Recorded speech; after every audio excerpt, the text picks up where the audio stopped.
Thank you, everybody, for coming to the Aaron Torres Podcast YouTube page. If you could do me a quick favor, see that little subscribe button at the bottom of your screen? Go ahead, click that subscribe button. Really does help our channel grow, our audience grow, and I really do appreciate it more than you know. So click that subscribe button. Appreciate your support. Now, here's the video that you came here for. About my boy Mick Cronin, or as I call him, Big Mick Energy, baby. That guy's got some Big Mick energy. And he was not afraid to put it on display on Tuesday night, okay? So UCLA, kind of a weird couple weeks for UCLA. So I went to their game against Gonzaga 2 Saturdays ago. It was the Saturday before New Year's. They played in Inglewood. They played at the Clippers Arena. And I only bring it up because of the fact that that I go to that game. They're coming off a weird loss to Carolina where they were up the whole game, fall apart late. And Mick Cronin was like raving, like, I loved my team's toughness. I loved my team's resiliency. They easily could have lost that Gonzaga game, but they made more plays down the stretch. Ryan Nembhard missed a foul shot, whatever. But you sit there and say, okay, UCLA's turned a corner. We talked about the Big Ten a minute ago. Excuse me. I said, I think Illinois is the best team, but I thought a week ago it might be UCLA. Well, since that loss, since the win over Gonzaga, UCLA has lost its last 2 Big Ten games. They lost at Nebraska on Saturday. Now, Nebraska's actually, believe it or not, pretty good. Nebraska's 12-3 overall. But then they lose to Michigan on Tuesday night. Wild game because of this reason. They fall down 10 at the half. They come all the way back and make it a game, and then end up losing by 9 after they end up losing by 19 when it was all said and done. So outscored by 10 in the first half. They end up being outscored by 10 in the second half after making a big run out of halftime. At one point, they cut the lead to, let me see here, 40. They cut it to about 6. So they were down 10. They cut it to 3 with 16 minutes to go and end up losing by 19. Well, one thing about Mick Cronin, he will tell you exactly how he feels. Here is what Mick Cronin said after the game. We're soft. So don't tell me you want to win.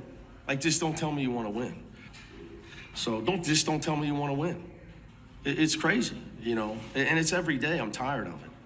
It's every day. I have the most energy of anybody at practice every day. I'm upset with everybody in that locker room, my assistant coaches and my players. I mean, I don't need to do anything else. I almost got 500 wins. I'm only 53. I mean, it's a joke. It's a joke. But yet I come in and I have more passion and energy and pride than everybody, and that's the problem. So what the truth of it has been, it's really hard to coach people that are delusional. The hungry dog gets the bone. We got guys that think they're way better than they are. They're nice kids. That was a hell of a quote. That was a hell of a thing for Mick Cronin. Okay, so let's recap. Okay, so first he says basically everybody stinks except for him. His assistant coaches, his players, his whatever. He then makes sure to mention, hey, listen, I got 500 wins. I'm chilling, okay? He then says his players are delusional, which I loved as well. There's a lot to peel back in this one, okay?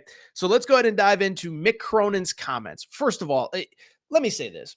It is tough because I am a person, I love when these coaches get real. Like, I never have a problem with what Dabo Swinney says when he says something that pisses people off, or when Jim Harbaugh was in college football, or when Nick Saban says this.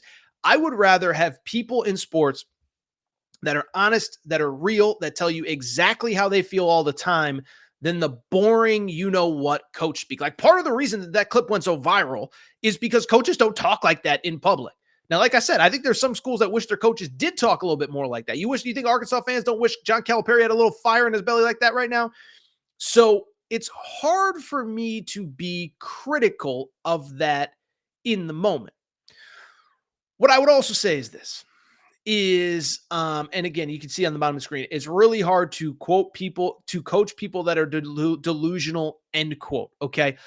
I guess what I would say is, at the one point, I don't want to criticize guys for being honest because it makes my job easier. It gives us stuff to talk about. The counter to that, let me also say this. Sort of, kind of, a little cringy from Mick Cronin for this reason. Listen, Mick Cronin's a great coach. Great coach. I get to spend a little bit more time around that UCLA program than most because of proximity, but it's a little cringy for this reason. He's had a ton of success everywhere he's been, okay? Ton of success at Cincinnati, comes to UCLA. He inherits a lot of talent, and the one thing he deserves credit for, he kept all of that talent on campus. No transfer portal, no guys leaving. He kept guys for 3 or 4 years. Tiger Campbell, remember him? Jaime Jaquez, who's obviously playing great in the NBA. None of those guys were recruited by Mick Cronin, but he deserves credit for retaining them. Then they all leave last year, and what happens? He ends up recruiting a bunch of international guys. And I think at the time, UCLA didn't have the NIL money. The portal stuff is weird because I've heard mixed things about UCLA being able to get transfers in. But I solely bring it up to basically say this, is that last year the team stunk. And do you remember what he said at the time?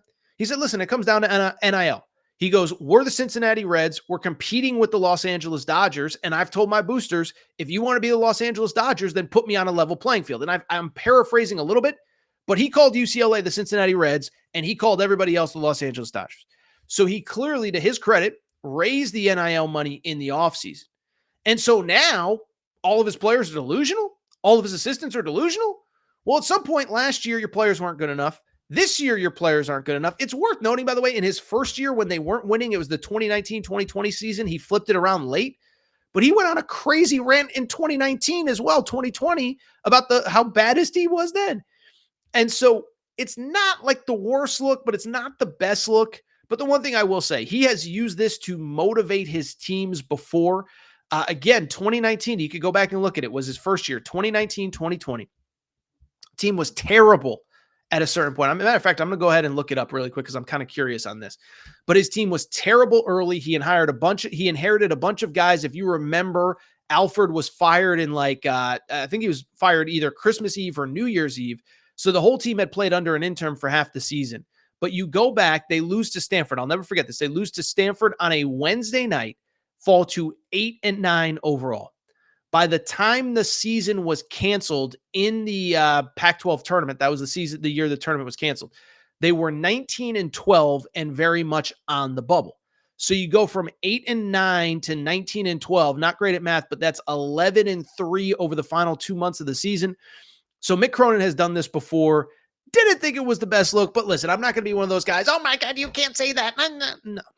I thought it was funny more than anything. I also think, dude, you blamed NIL last year. Now your players are delusional. At some point, some of it does fall a little bit on you.